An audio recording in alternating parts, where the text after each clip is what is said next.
Kako, a Komamai to Curtain Call from a Distance, a program of reviews, previews, interviews, and features of and or with the great art and artists on Maui and beyond. I'm Paul James Brown, and I'm coming to you from my home office, where I have been conscientiously practicing self-isolation.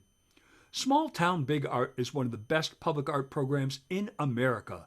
This is not only because it has provided Wailuku with some wonderful murals, sculptures, and happenings, but also and primarily because of the process. The late environmental artist Christo, who undertook monumental projects such as wrapping the Reichstag, or the gates in Central Park, or the wall of oil barrels in Paris, believed the procedures employed to get the project completed were as much a part of the creative process as the work itself.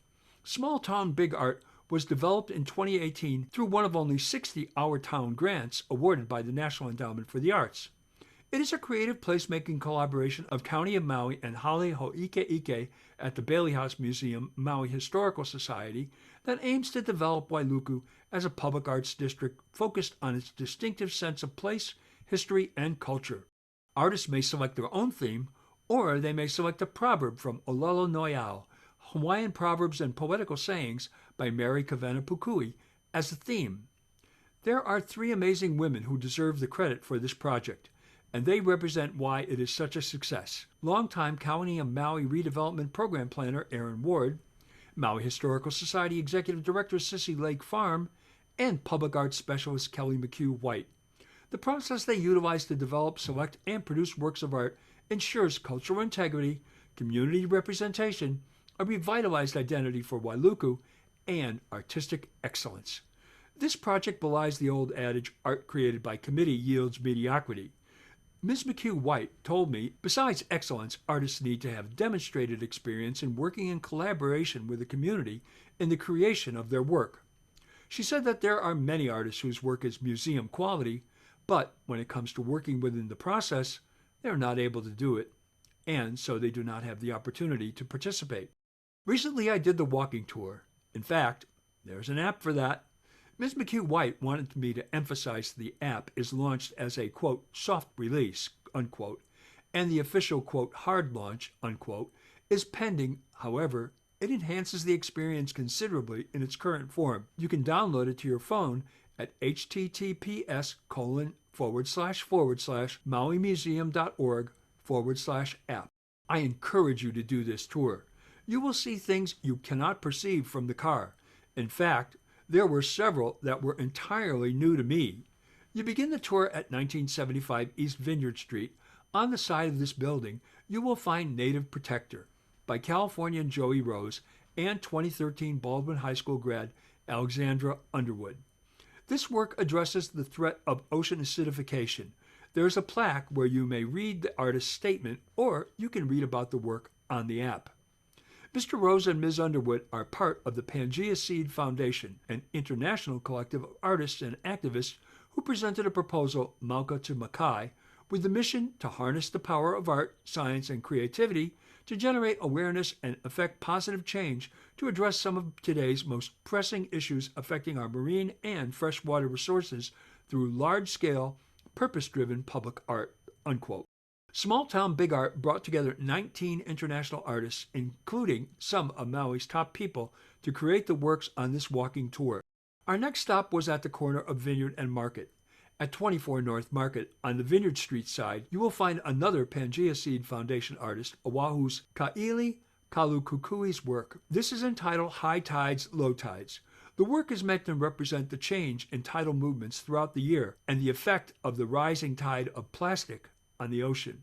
Now cross the street and turn around, and you will see Namako Kaha'i by Pangea Seed artist Lauren Brevner. This representation of the sea goddess is meant to raise the topic of overfishing. This is one I never saw, because I don't walk here, and when I drive, I always see Mr. Kalu Kukui's piece, and don't look to my right. The Vancouver, British Columbia artist's work is highly reminiscent of Gustav Klimt and Maui's own Melissa Brooke. We walked down North Market Street toward the Iao Theater to see Maui's own Jessica Bodner's sculpture, Hina'i, inspired by Olelo Noiao. A oe hana nui ui ke alu ia. No task is too big when done together by all. It is a representation of the Hawaiian fishing basket to remind the viewer of the native Hawaiian tie to the land and the sea, and one of the few fishing methods that women and children were allowed to participate in. Continuing down Market Street toward Main to the First Hawaiian Bank building at 27 North Market Street is a temporary installation by Maui-based artist Guillaume Ave Molinas. These are large-scale portraits of Wailuku icons Hokulani Holt and Judge Noah Kepoikai and his wife Rose Kepoikai. It turns out Rose's sister is Ms. Holt's great-grandmother. Judge Kepoikai was the first judge of Hawaiian descent.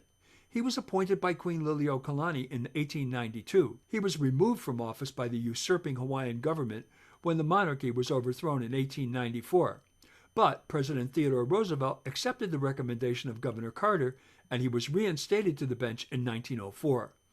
On the occasion of Judge Kepoikai's death in 1911, all businesses were suspended in Wailuku and Kahului, and he was honored by both Hale and Hawaiian, according to his front-page Maui News obituary.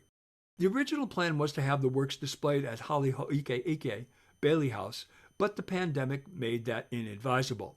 So the portraits were supersized for temporary display at the bank. At the corner of Main Street and Market Street is the first mural, which it can be said was the genesis of small-town big art. When the Huinaiao Visual Arts Center brought renowned muralist Eric Oakday to create a mural for Wailuku in 2012, he created in collaboration and consultation with the community this wonderful piece, Navai Eha, which depicts the four great waters, Waihe'e River and the Waiehu, Wailuku, and Waikapu streams. This project set the stage for the success of small-town big art. We walk up Main Street to 2020 Main, across from the former National Dollar Store. There we see Resemble the A-La-La by Eha, a collaboration of four Maui Pangea Seed Foundation artists, Kirk Kurokawa, Noble Richardson, Amanda Bowers, and Elmer Bio Jr. The A-La-La is the Hawaiian crow.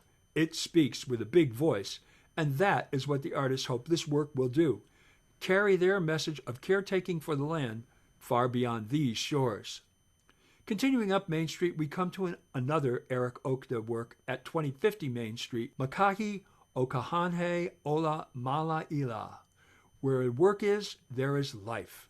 According to the website, this work represents the past and present Wailuku arts memories and influences from St. Anthony's School Band of the 50s to the late Uncle Willie Kay to the Maui Chamber Orchestra. See what you can discover. Across the street to the gas station, and on the back and side wall, you will see the untitled work by Pangea Seed artist and Maui man Greg Kaplan, who said his work was inspired by Mauka to Makai.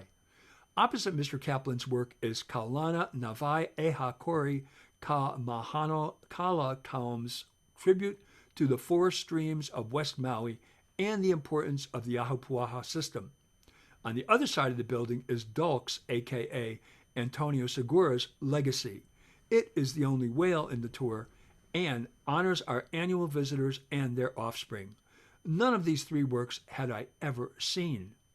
At the corner of Church and Wells Street is the latest work, inspired by 300 sketches created in February last year by the 6th grade class at Iao Intermediate School, and through conversations with the people working to develop the Maui County Children's Peace Center. Kirk Kurokawa and his wife Carla are creating this portrait of a child with an endangered kiwikiu and ohia. Out of respect for the work that is done within the building and due to social distancing, the public is asked not to directly approach the site. Now we walk down Wells Street to 2049, and on the wall we see another Eha-inspired work by Olelo Noiao, Aohe Hana Noi Ke Alu Ia. No task is too big when done together by all. Finally, we cross Wells Street and see the internationally renowned Canadian muralist Emmanuel Jarris's Eli, inspired by a fishing trip he took while in residence with a local family, and this Olelo Noiao, Ike Aku, Ike Mai, Kokua Aku, Kokua Amai, Palaka Nohona Ohana. Watch, observe, help others, and accept help. That is the family way. This was another one that was entirely new to me. You can do this walking tour anytime you like, and it's a great thing to do with visitors and guests. It will give them a little insight into the history and culture of our corner of paradise. Requests for proposals for 2021 were closed at the end of January. Approximately $60,000 will be awarded for the following projects: installation artwork in Wells Park, a temporary 375-foot construction fence mural project in the Wailuku Municipal Parking Lot, a Wailuku oral history project, a shading installation at Ki Puka Square, pop-up performances, and more. I look forward to these. Well, that's Curtain Call from a Distance for this week. Thanks for tuning in. I'm Paul James Brown. Ahui ho!